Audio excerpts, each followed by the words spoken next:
Welcome back. Some new details in a Fox 35 investigation this morning. FWC is now taking action to prevent another tragedy like what happened at Sloth World. FWC says anyone with the proper permits to own sloths will now have to get a free wildlife importation permit before the sloths are ever brought to Florida. It's a step that previously did not exist.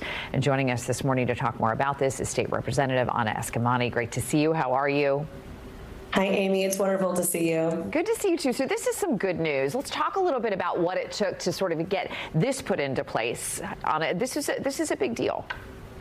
It is a big deal, and it took us months to get here. But on Friday, myself, the Sloth Institute, and the Sloth Conservation Foundation had another meeting with the Florida Wildlife Commission focused on the policy white paper that we sent to them, outlining a series of permanent changes that we want to see happen with the upcoming summer and then winter FWC meetings. And when we were in this conversation, they shared with us that one of the preliminary steps that they would be taking as an agency is the change that we're talking about this morning, requiring that if you have the intention of bringing sloth or sloths to Florida, that you have to have what's a proactive permit, which requires the agency to check your facilities before the sloths arrive.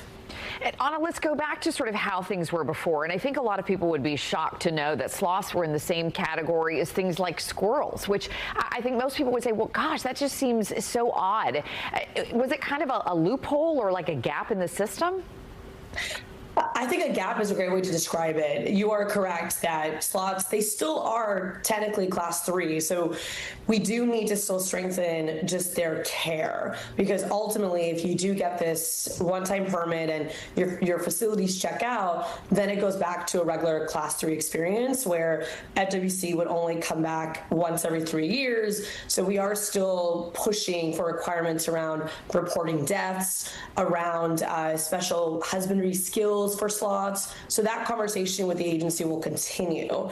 But at the very least, it is shocking to realize that these sloths at Sloth World were brought to Florida from South America without any facility actually being established that was statutorily appropriate, and FWC didn't know that. You know, when FWC arrived for their first inspection, dozens of sloths had already died because there was no facility to properly house them. And this makes sure that before you can even bring in a sloth, that FWC would check your facility to, at the very least, make sure you have one, which would have saved lives of these sloths at what is now a tragedy known as Sloth World. I think people would be shocked to know that people bring wild animals to their homes as pets. I mean, it really is kind of an odd thing, right? That you like have these animals that, you know, you think should be in a zoo or in the wild, but actually, you know, going to people's homes. I mean, is it a little too loose?